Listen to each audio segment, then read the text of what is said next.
cafe, as I said, is on rewilding, which is a very, very important topic within today's world and always has been to a large extent. But before we start, I would like to wish you all a happy new year and a great 2021. I know it's not started.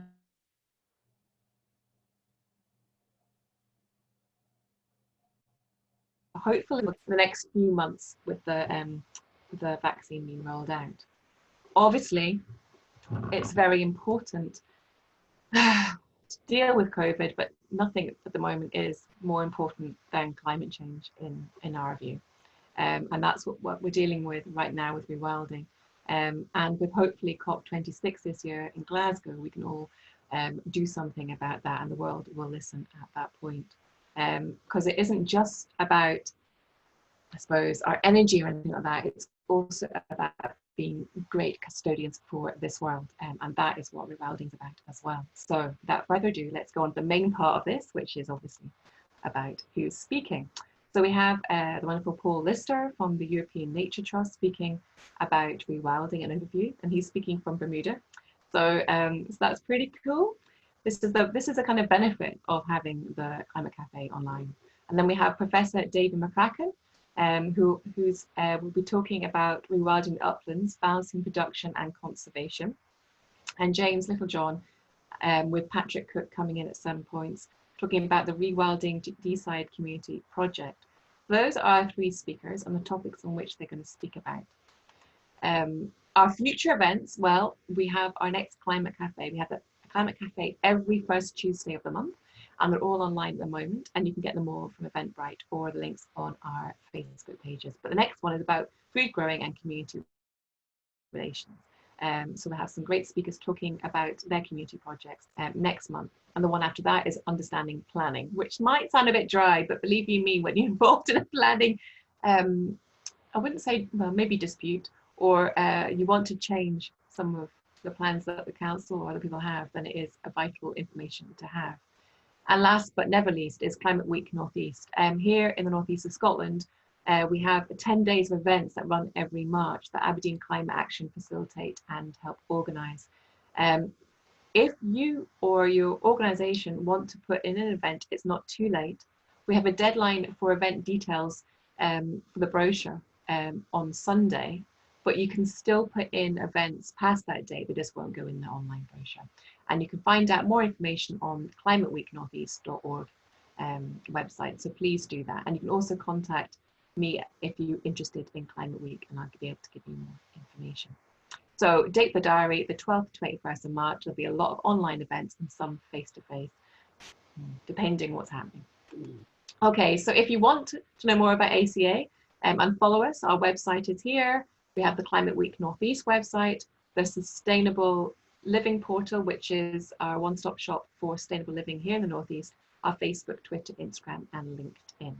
Well, I think that is enough for me, guys. And without further ado, I'm going to pass you over to Paul. Paul.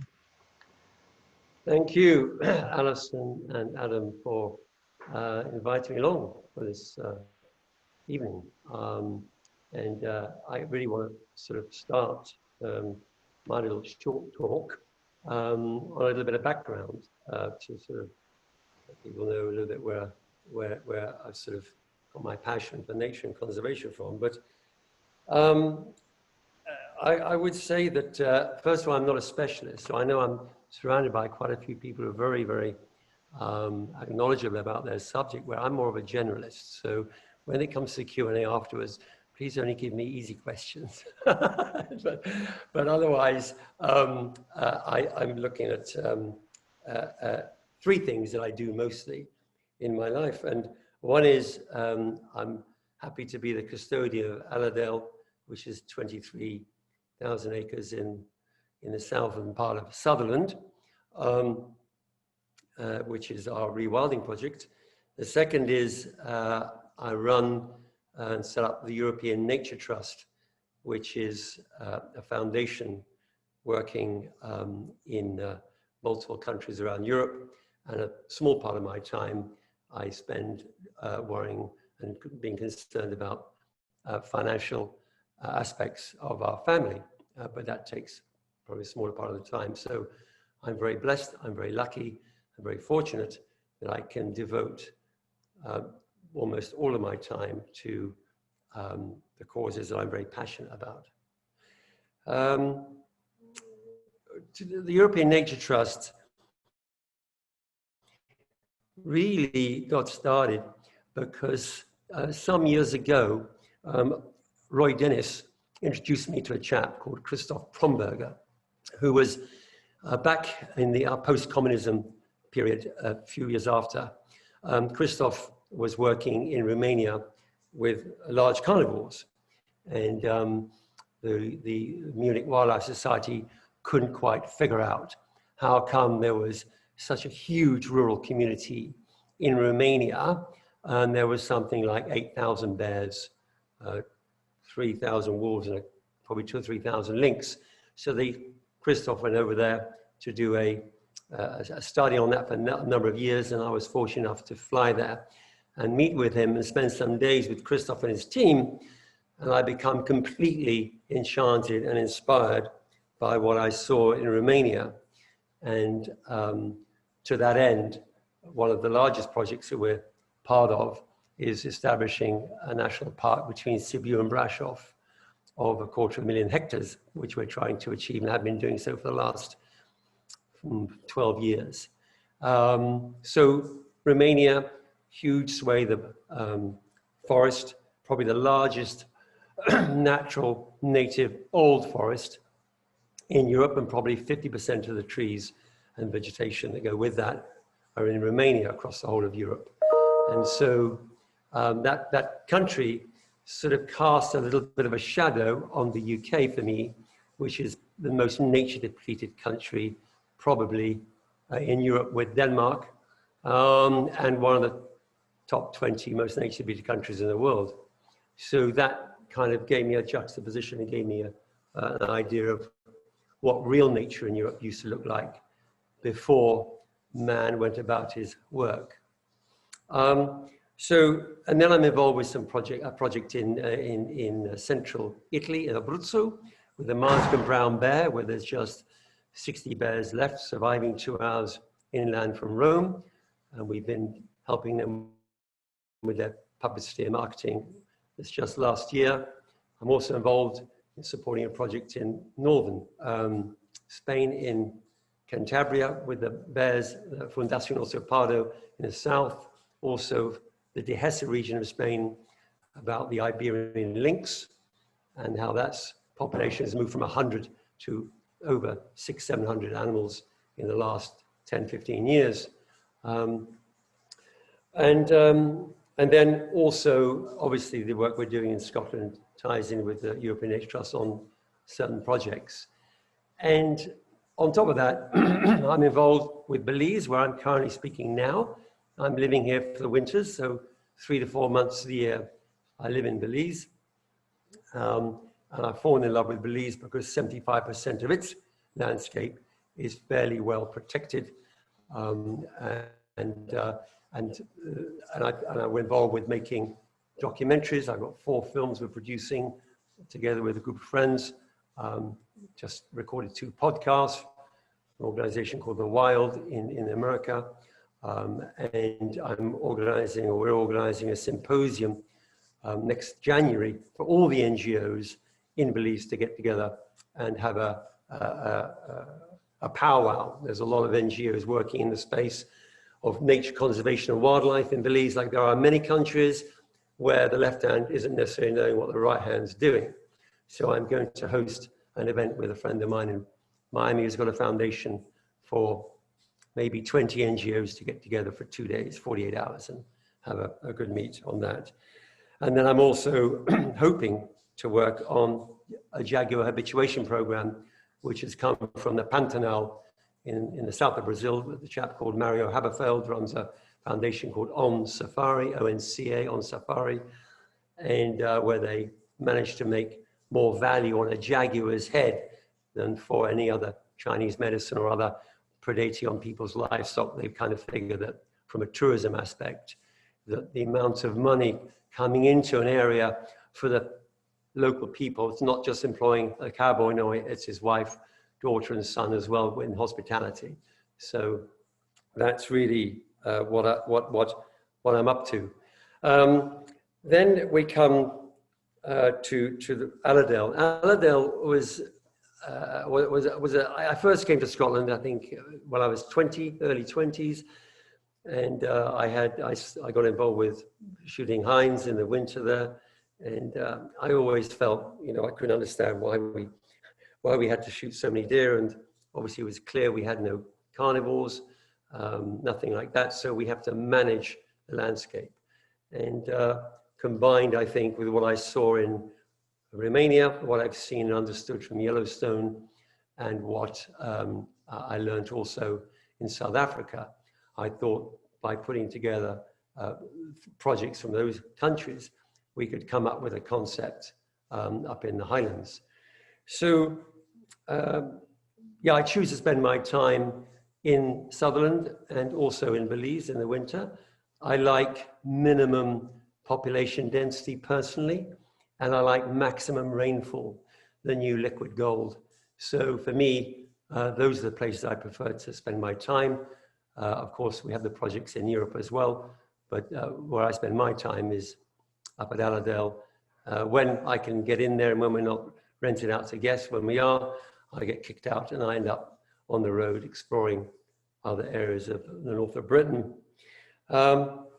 Moving on into Alladale specifically, I was fortunate enough to buy it in 2003. I had a list of 10 criteria, which range from scale and forest cover and infrastructure and eastern side of the watershed and several other factors. And finally, Alladale was purchased. And since owning Alladale, the main focus has been to try and change the way in which the landscape had been run up until then. There wasn't a lot of sheep on the land. In fact, there was none when I arrived, so we didn't have that issue. But what we've been doing is, with the support of the Scottish government, some 10, 15 years ago, we planted almost 1 million trees, which we had to kickstart ourselves and then got reimbursed for those. And that's 80% softwood, Caledonian pine, 20% hardwoods. And that's mostly in the riparian areas. We got, I think now, 4 fairly extensive enclosures covering something like 2,500 acres, being over 10% of Alladale. And of course, as we all know, growing trees in the north of Scotland is a somewhat slower process than where I am now, where if you stick a broom in the soil, it'll grow into a giant broom within 12 months. So we have to be very patient with whatever we do in Scotland because of the climate and soil and so on. So we've also restored our lodges so we can accept visitors in 4 lodges. So we invested in those. We put in a hydro turbine, some 90 kilowatts, which I would imagine fuels or supplies energy for 75% of our requirements. We just completed an aquaponics garden center, about 1 acre in size, where we hope to produce all our own vegetables mostly, and also sell some maybe in the community. But we want to get to the point of being relatively self-sufficient. That's quite an innovative program that Hugh Fullerton Smith has helped us establish at Alladale. We're very happy about that. And we just now need guests, obviously, post-COVID, to come up there and consume everything.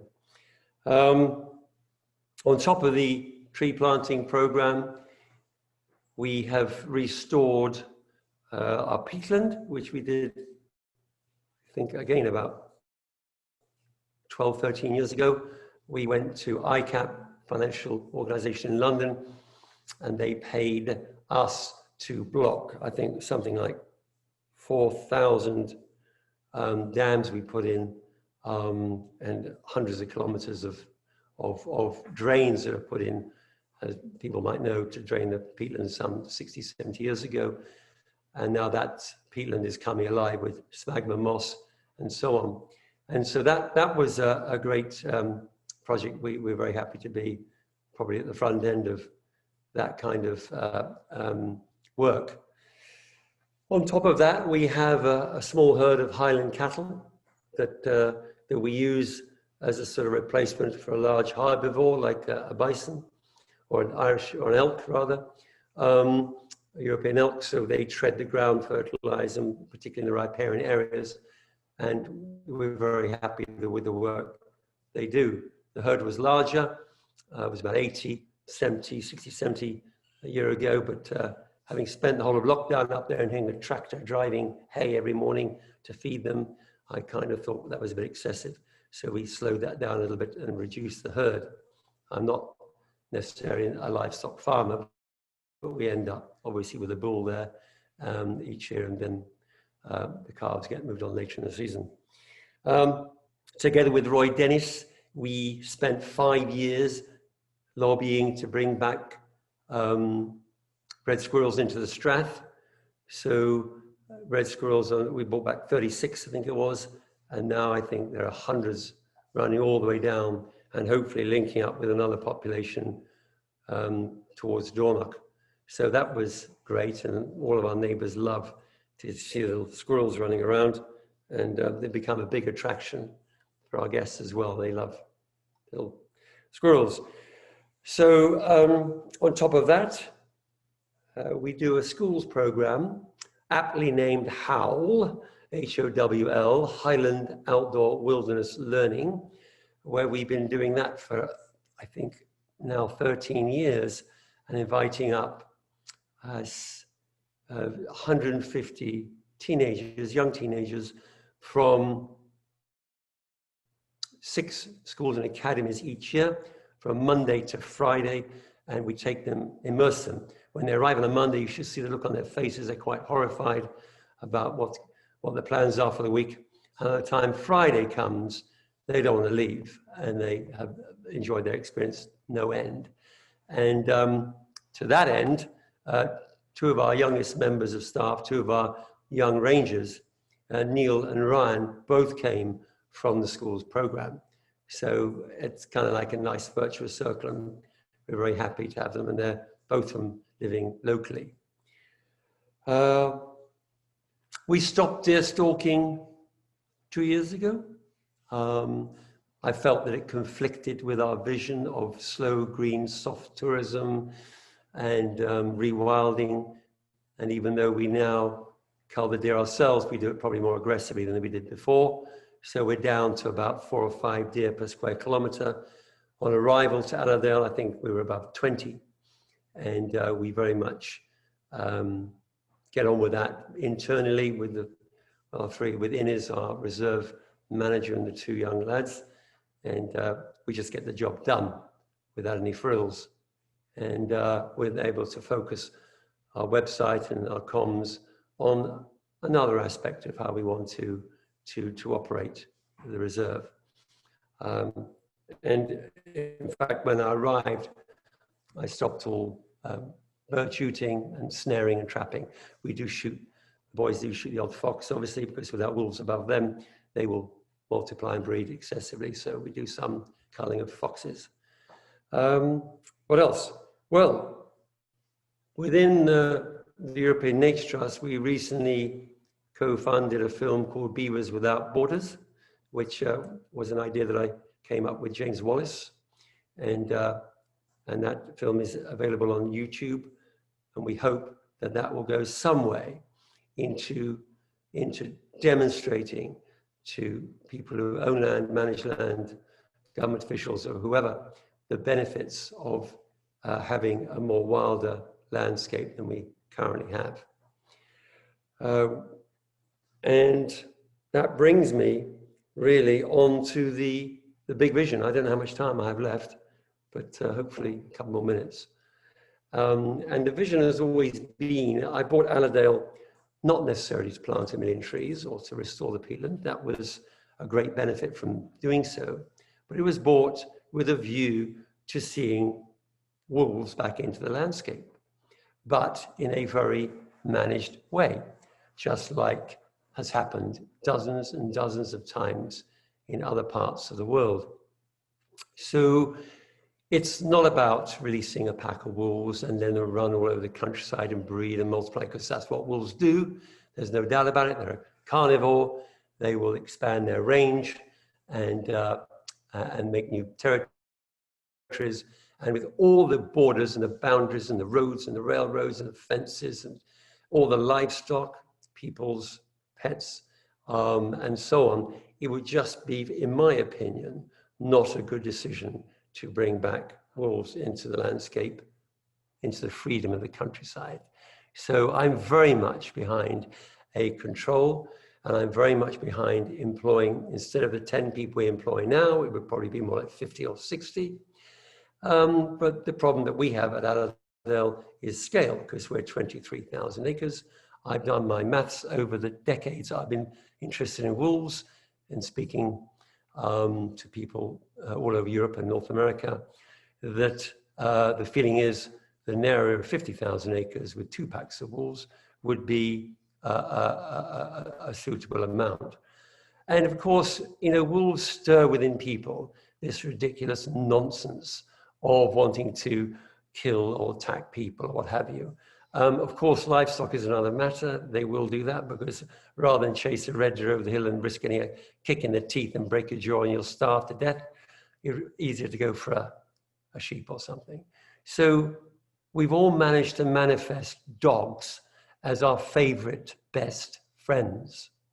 And they all came from wolves, ultimately, who are our damnedest enemy. In every country above the 30th parallel, we've managed to almost wipe them out from the surface of the earth, which is an audacious and arrogant thing to do as a species. And my view is that wherever we can, we should embrace nature and make sure that we have a healthier environment. I'm not saying bringing wolves back is going to change the landscape immediately. Trees are going to start sprouting out of the ground everywhere. But what I am saying is we'll create a new rural economy from having wolves there, because people, humans, are obsessed with seeing tooth and claw hunting prey. People go to Africa, they go to India, they go to walk in Abruzzo or in the Pennines hoping to see a wolf. People travel to see wildlife. And wouldn't it be a wonderful thing if we can have less than 1% of the Scottish Highlands as an example, as a trial, to bring back these magnificent animals that are so vilified, and yet the descendants of such are our best friends. And I find that a rather odd situation. And so really, I think I've probably come to my time by now, and I think I've covered mostly what I wanted to say. Is that okay? That's brilliant. Thank you, Paul. I found that absolutely fascinating. I know that everyone else. I could go on, but I think I should. No, well, wait for, I know, I could tell. But the thing is, you're actually very, very good to listen to. So, but I won't let you go on because we've got the Q&A session to cover some more stuff as well. Okay, very good. But Lovely. I'll go to a cup of tea now. Okay. No.